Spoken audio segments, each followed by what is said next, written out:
Friends, 'big boss' హౌస్‌లో రేపు మళ్ళీ ఇంకొక కొత్త ఫిజికల్ టాస్క్‌ని అయితే 'బిగ్ బాస్' పెట్టడం జరిగింది.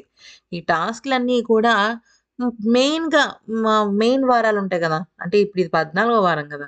దానికన్నా ఏడో వారం, ఎనిమిదో వారం అలా పెట్టుంటుంటే బావుండేది. సరే, ఇక విషయంలోకొచ్చినట్టయితే ఒక ఫ్లాగ్ టాస్క్ ఉంటుందన్నమాట. ఫ్లాగ్ టాస్క్‌లో ఏముంటుంది అంటే, అటువైపు ముగ్గురు, ఇటువైపు ముగ్గురు నిలబడతారు. ఓకే. మధ్యలో ఫ్లాగ్ ఉంటుంది. ఫ్లాగ్‌ని ఎవరైతే పట్టుకొని ఫస్ట్ పట్టుకుంటారో అయితే లాక్కోడాలు, పీక్కోడాలు అన్నీ ఉంటాయి. అయితే ఇక ఎవరికైతే ఫస్ట్ చేతిలోకొస్తుందో వాళ్ళు ఇంకొకళ్ళని ఔట్ చేస్తారనమాట. ఓకే. అయితే ఈ టాస్క్‌లో మనం గనక చూసినట్టయితే గౌతమ్ మెగా చీఫ్ అవుతాడు, గుర్తుందా? ఆ టాస్కే ఈ టాస్క్ ఇంచుమించు. అక్కడేంటంటే బోను, డాగ్ బోను. ఇదేంటంటే ఫ్లాగ్. రెండిటికి పెద్ద తేడా లేదు. అయితే ఇక్కడ గౌతమ్ ఇట్లాంటి వాటిలో చాలా స్పీడ్‌గా ఉంటాడనమాట. స్పీడ్‌గా ఎళ్లి పట్టుకుంటాడు కాబట్టి, ఇక గౌతమ్ ఫస్ట్ వచ్చేసరికి నబీల్‌ని ఔట్ చేసేస్తాడు. ఓకే. సెకండ్ వచ్చేసరికి ప్రేరణని ఔట్ చేసేస్తాడనమాట. అయితే ఇక్కడ థర్డ్ వచ్చేసరికి నిఖిల్‌ని ఔట్ చేసేస్తాడు.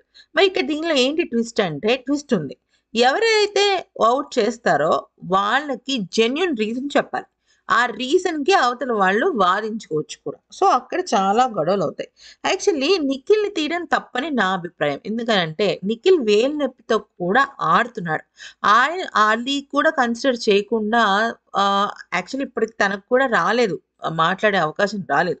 సో, తనకు కూడా అవకాశం రావాలి కాబట్టి నిఖిల్‌ని తీయకుండా ఉండుంటే బావుండేది. ఆ రీజన్ చెప్పకుండా ఉండుంటే ఇంకా బావుండేది. ఈ వీడియో గనుక నచ్చితే లైక్ చేసి సబ్స్క్రైబ్ చేసుకోండి.